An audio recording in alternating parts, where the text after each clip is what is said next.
Yo, welcome back to the channel. I want to make a video today about why I think that we are facing the greatest financial crisis in the history of mankind, really, and what's causing that.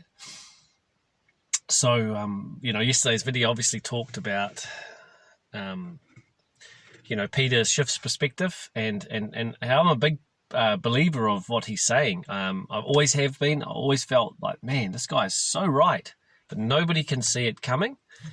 And obviously, it's taken so long to play out. There has been times where I've had to think, have I got this wrong? Has Peter got this wrong? Is what he's saying, am I going to be 50 thinking, it's just around the corner, any day now there's going to be a financial crisis? But when I looked at the actual rationale of what has actually been happening, yes, it took longer than I've ever thought possible to sort of come about.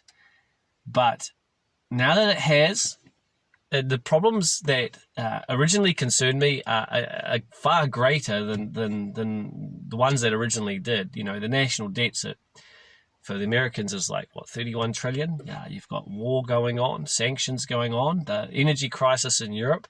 50% of the world's wheat and barley comes out of Ukraine, which is obviously, going to be an issue. So we're going to have a food crisis probably. There's been a lot of stuff.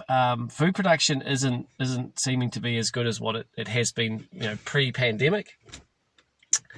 Asset prices skyrocketed and now are facing higher rates of interest, which is putting downward pressure.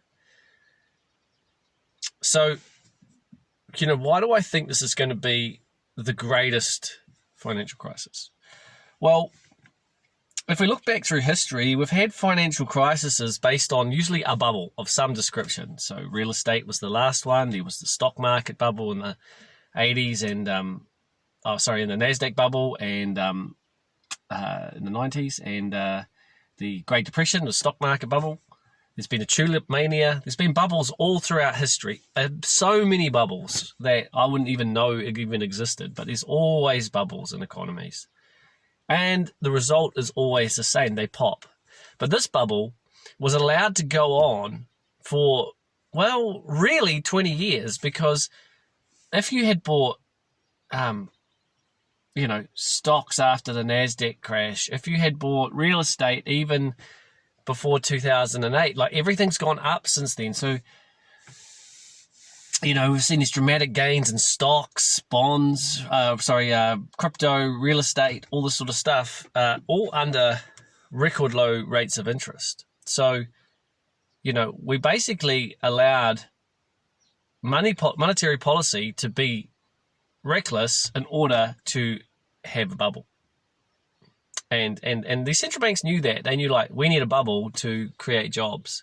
So let's just inflate a bubble and let's just do whatever it takes for the now. And one day things are going to be bad, but we'll worry about that when it comes. I might not be in the job by then, or that's another day, But now that day has arrived. Really, we're on the precipice of the issue that Peter really was saying, and that was the monetary roach motel, that is quantitative easing. That there would be more quantitative easings in Rocky movies, each one bigger than the last. So, we've got now this inflation globally, officially, some countries are 10%, 7%, 8%, 9%, it's high all around the world. And often with inflation, it isn't global like it is right now. It is pretty much around the globe. You have, labor shortages, supply shortages, inflation, and, just rising cost of living is just going through the roof.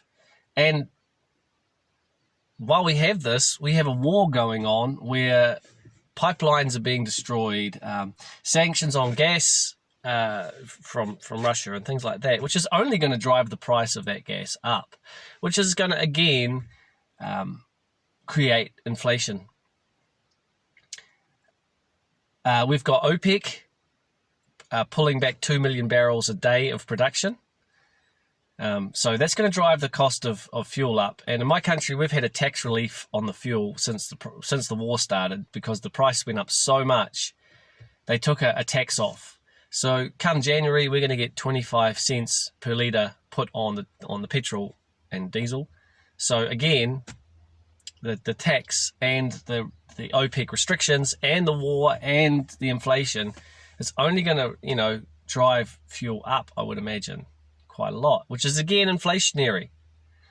If they raise interest rates between now and then, say 75 basis points, but the cost of fuel goes up, 1.5%, these moves aren't enough. So how high do they need to go? How high do interest rates actually need to go to deal with this problem? Because, why are we ticking up rates slowly? Here's the problem, deal with it, Like if inflation has gone up like this, then rates need to go up faster to bring it down. But we're doing these little incremental rate hikes. Australia just done a 0.25% hike. That is trivial. That is already surrendering. The Bank of England, they lost their nerve and they're printing again. So what does this tell you? What does this tell you they're going to do? It's telling you exactly what Peter Schiff said they would do, which was they're never going to raise interest rates. They're going to go back to QE. And eventually they're going to do a massive QE that would be the overdose that destroyed the market. It was too much. The economy would inflate too much. In worst case, hyperinflate. Well, that's exactly where we are now. These banks, some of them are moving what seems aggressively, because it's like half a percentage point every time they meet. So they are going up faster, but they've still got a rate of interest that, like in my country, is not even half the inflation rate. The official, the cash rate, what the central bank's interest rate is, the funds rate, is not even half the rate of inflation. So if inflation accelerates, for example, another percent, say inflation only goes up another percent or 2%, that's wiped out all the moves they've made. That means they made those moves that hurt the economy, that hurt the average working class citizen of this country. It made their mortgage more expensive. It made their debt servicing, credit cards, things like that more expensive. It made the cost of business more expensive. But it didn't put a dent in the inflation rate. The inflation rate continued to go up. It might have gone up slower, but it still went up. So that means that inflation will outpace the rate of interest. Now, think about it. At what percent can these global economies actually withstand without the most enormous depression in the history of mankind? What rate is that? Is it a 7% cash rate, funds rate? Is it 10%, 20%? What number is it? Because when they reach that number, that is too much to bear, where it suddenly the national debt is just taking a lot to service. The tax takers going to servicing a national debt instead of funding, police, roads, hospitals, all these things that it normally goes to. Suddenly there's no money because it's all going out the door on interest. So what's the government's going to do? They're going to increase taxes. They're going to introduce policies that are crazy, whatever they may be. They'll try and tax anything that they can tax, which again is going to cause more economic pain, leaving the consumer with less money in their pocket to pay for those things that they're already struggling to pay for. So, at what number are they going to keep pushing, or are they going to go and print? Because if you look at history, they've always printed. They've always inflated the currency. I mean, there isn't a fiat currency that has survived over a long period of time, they all go to zero. So there's no evidence that a fiat currency can work in the long run. But at what number? At what number do they reverse? Right now they're telling the markets this is what they're going to do. Well, to me, they're sitting at the poker table. Australia has already shown its hand by doing a 0.25% rate increase, because there was an expectation they were going to do 0.5% or 0.75. I can't remember, but it was more. It was at least double what they did. Well, to me, doing a 0.25% is doing nothing, right? It's the least that you can get away with doing. So they actually didn't want to raise them at all. They wanted to let inflation go. We just got to deal with this inflation. We can't raise interest rates, but we can't tell the markets this, because if we tell the markets we're never going to raise interest rates and we're just going to let inflation take over, the Australian dollar would implode. No one would want to own it. It would just implode. I mean, the interest rates would skyrocket on the national debt. The only buyer would be the Reserve Bank of Australia.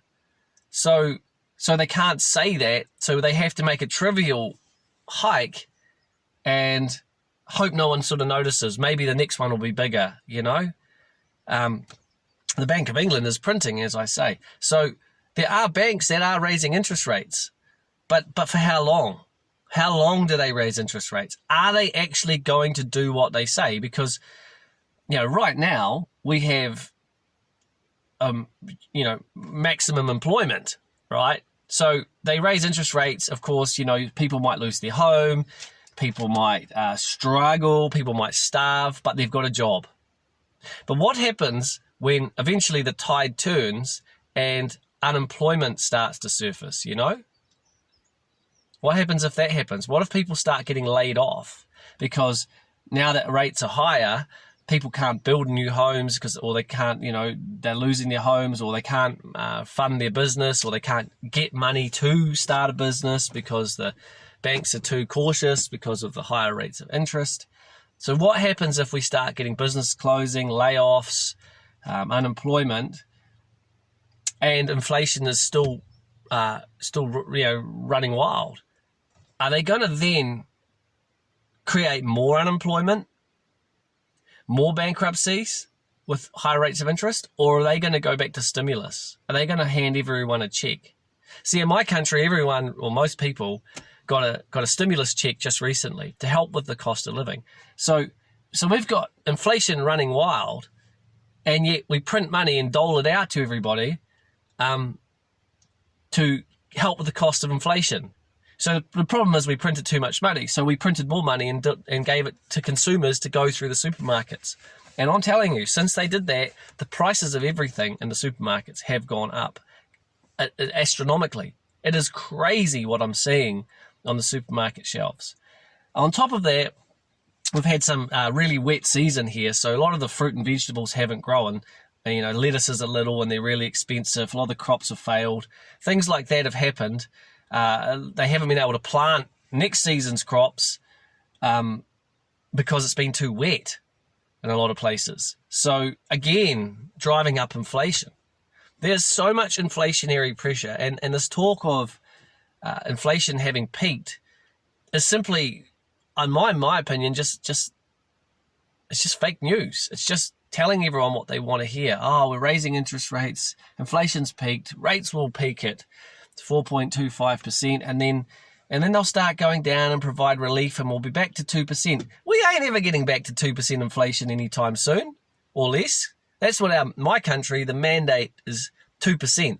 We ain't getting to 2%. Not a chance. Not a chance that we get to 2%. I mean, what planet are these guys on? I mean, yeah. So, we're going to have, and in my opinion, do your own research. This is not financial advice, but in my opinion, we're going to have plunging real estate prices. Now, that's happening in my country already. They've been going down $10,000 a month, and they've just hiked rates, recently, very recently, 0.5%, and they plan to be up by February and another 0.75% on top of what they already are. And that's when they say, what they're saying is, and when they get to that 4.25%, that's when inflation peaks. And, then we'll go back to the 2% number. How's that going to happen? I mean, at 4.25%, when you've got an inflation rate at 7 point something officially, if that number doesn't go up further, which it will because the tax on the fuel's coming back in January, that's inflationary. We might get minimum wage hikes or anything, but as we get more and more inflation, well, even at 7%, if interest rates at the OCR is at 4.25, how's that going to fight that inflation? It can't. It won't. We are in my opinion, we are in for an inflationary storm. And we're only just getting started. I mean, the fact that they thought this would peak, in my mind, we ain't got a chance of it peaking. It's going to take years for this inflation to go away. Years of it. And God knows that's if they keep raising interest rates.